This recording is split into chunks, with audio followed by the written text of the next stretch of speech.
Queridos Graça e Paz, estamos aqui para mais um vídeo no nosso canal do YouTube da Lagoinha de Pindamonhangaba e hoje nós estamos falando, é o segundo vídeo sobre a Páscoa, um vídeo que remete à reflexão sobre o dia de sábado, neste período em que nós estamos celebrando a Semana Santa, estamos nos consagrando neste período de Semana Santa e celebrando Páscoa. Hoje a mensagem se chama A Cruz, o lugar aonde o pecado morre. Se você quiser entender o quanto que Deus odeia o pecado, você precisa olhar para a cruz.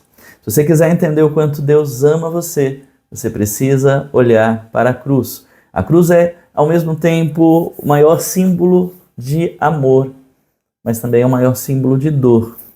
O contexto histórico da crucificação, vamos parar e refletir um instante. Nós tivemos ali, vamos refletir sobre o que Jesus sofreu neste período, há mais de 2000 anos atrás. Açoite romano, que remetia a 39 chicotadas. Carne rasgada. Quem assistiu o filme A Paixão de Cristo tem uma ideia mais ou menos. Eu ainda acredito que foi mais violento do que aquilo que foi apresentado no filme, mas aquele chicote que tinha pedaços de ossos e que rasgavam a carne.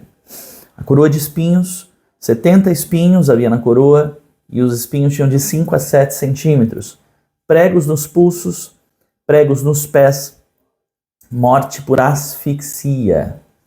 E normalmente se levava aí, o tempo da morte acontecer, em definitivo, levava de 6 a 12 horas para acontecer. Jesus não morreu apenas porque o seu corpo se esvaiu em sangue, né? Jesus morreu sufocado porque o pecado sufoca a vida. Essa é uma realidade. Você está imerso em pecado, vivendo em situação de pecado, você sabe o que eu quero dizer. Vamos falar um pouquinho sobre a teologia da cruz. Na cruz tem 5 coisas que acontecem e vamos pensar a respeito disso. O sangue de Jesus derramado, o sangue representa o perdão dos nossos pecados, dos nossos erros, da nossa dívida. A cruz também, ela representa dor. A dor remete a juízo, julgamento de Deus e a lei de Deus se cumprindo, porque o salário do pecado é a morte. Então, mas Jesus não tinha pecado, e aí nós vamos então para a cruz, dentro dessa teologia, que nós chamamos de teologia da cruz. A cruz representa para nós substituição. Nós deveríamos estar na cruz. Justamente, Jesus nunca pecou, Jesus não cometeu pecado.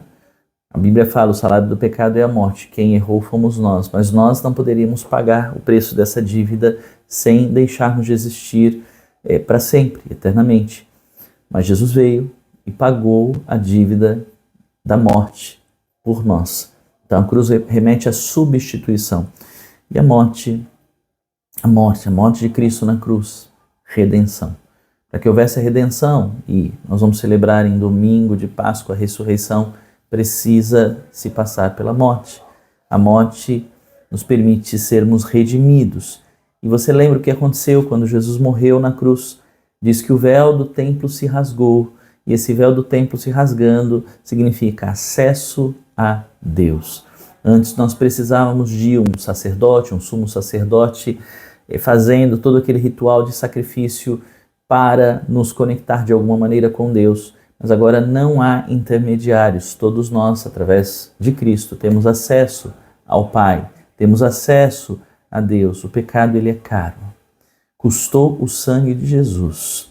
Isaías 53:5 fala assim, ele foi transpassado pelas nossas transgressões. A palavra em hebraico que está lá, que foi traduzida para nós como transpassado, significa perfurado violentamente. A cruz mostra o tamanho do meu pecado. Ela revela também o amor de Deus. Então sim, ela revela o pecado, mas ela também nos revela o amor, o tamanho amor, diz João 3,16, Deus amou de tal maneira o mundo que deu o seu próprio Filho, seu Filho único, seu Filho unigênito, para que todo aquele que nele crê não pereça, mas tenha a vida eterna. A cruz não é o fim da história, ela é o pagamento da dívida. A cruz não foi simbólica, ela foi substitutiva. Ele morreu a nossa morte. Vamos falar sobre as 5 verdades da cruz. Primeiro, a cruz mostra o preço do pecado. O pecado não é pequeno, o pecado mata. Você nunca vai entender o amor de Deus até olhar para a cruz. A segunda verdade, a cruz mostra o amor de Deus. Nós, eu e você, nós valemos o sangue de Jesus, nós temos valor. Por isso que ele entregou a sua vida por nós. A cruz é substituição. Você nunca parou para pensar nisso? Você lembra do episódio que quando Pilatos falou, olha, eu posso liberar, porque já é um costume, eu posso soltar um dos nossos presos, né, neste período de Páscoa. Quem vocês querem que solte, que liberte, Jesus ou Barrabás? Quando Barrabás, que era, sim, alguém culpado pelos seus pecados que cometeu, e ele, sim, era digno de estar na cruz, ele, na verdade, era culpado e merecia a cruz. Jesus, que não tinha culpa nenhuma, morreu em nosso lugar. Se você parar para pensar, nós somos Barrabás. Nós somos Barrabás, porque foi exatamente o que Jesus fez. Barrabás merecia estar na cruz, mas Jesus tomou o lugar de Barrabás na cruz. Nós somos Barrabás. Jesus tomou o nosso lugar na cruz. Era para ele estar, era para Barrabás estar, era para eu e você estarmos na cruz. Mas Jesus morreu na cruz por nós. A quarta verdade, a cruz é morte do velho homem. Romanos 6,6 diz assim, o nosso velho homem foi crucificado com Jesus. O nosso velho homem foi crucificado com ele.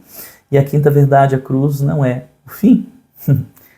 Não chegou o seu fim, não chegou o meu fim, e a cruz não é o fim, a cruz é o pagamento. Quando Jesus disse, está consumado, muitos talvez aqui conheçam o termo que aparece na Bíblia, que é tetelestai, que significa a dívida foi paga. No grego, tetelestai, a dívida foi paga. Agradeça pela cruz. Imagina alguém devendo uma dívida impagável. Imagina você, talvez você viva uma situação e tenha alguma dívida. Imagina alguém chegando e pagando toda a sua dívida. Pagando tudo, tudo. Jesus fez isso por nós. Jesus pagou uma dívida que eu e você não poderíamos pagar. Nesse momento, após assistir este vídeo, após ouvir essa mensagem, o que nós podemos fazer? Refletindo a respeito de tudo isso. Primeiro, arrependimento. Segundo, confissão. Confesse os seus pecados, os seus erros. Você sabe que o pecado te levou aonde você está. O pecado nos trouxe consequências terríveis na nossa vida. Mas a confissão nos traz cura. Quando confessamos a Deus, nós somos perdoados. Quando confessamos aos homens, a Bíblia diz, nós somos curados. Que você seja curado neste momento, em nome de Jesus. Volte para Deus. Se você tem estado só, se você tem caminhado sozinho, se você esfriou espiritualmente, volte para Deus. Ainda hoje, volte para Deus agora. Mate o pecado na sua vida. O pecado tem que morrer na sua vida. E restaure a sua aliança com Deus. Se você nunca fez uma aliança com Jesus, nunca o recebeu como Senhor e Salvador da sua vida, faça isso neste exato momento. Faça uma oração assim, Senhor Jesus, eu te recebo em minha vida como meu Senhor e Salvador. Repete isso. Eu peço perdão por todos os meus pecados e me arrependo por eles. E peço que o Senhor cumpra o plano que o Senhor tem para mim, que o Senhor cumpra o propósito que o Senhor tem na minha vida, em nome do Senhor nós oramos. Assim seja, ore dessa maneira e receba Jesus. E você que já tinha uma aliança, mas quebrou essa aliança com Ele, restaure e volte para os braços do Pai hoje, em nome de Jesus. A cruz não é para ser admirada, a cruz é para ser vivida. Né? Refletindo a respeito do sábado, que muitos chamam de o sábado de aleluia, muitos dizem é o momento do silêncio, é o tempo em que Jesus esperou o Shabat terminar, esse período de descanso do judeu terminar antes do domingo da ressurreição. Hoje parece sexta, hoje parece sábado, hoje parece silêncio, hoje parece dor. Hoje parece que Deus não está fazendo nada. Quantos já tiveram essa impressão? Mas quando o domingo chega e eu profetizo e eu declaro na tua vida, o domingo está chegando, a pedra sai, o túmulo é aberto e a vida vence a morte. E eu profetizo na tua vida, o domingo está chegando, o domingo já chegou, em nome de Jesus.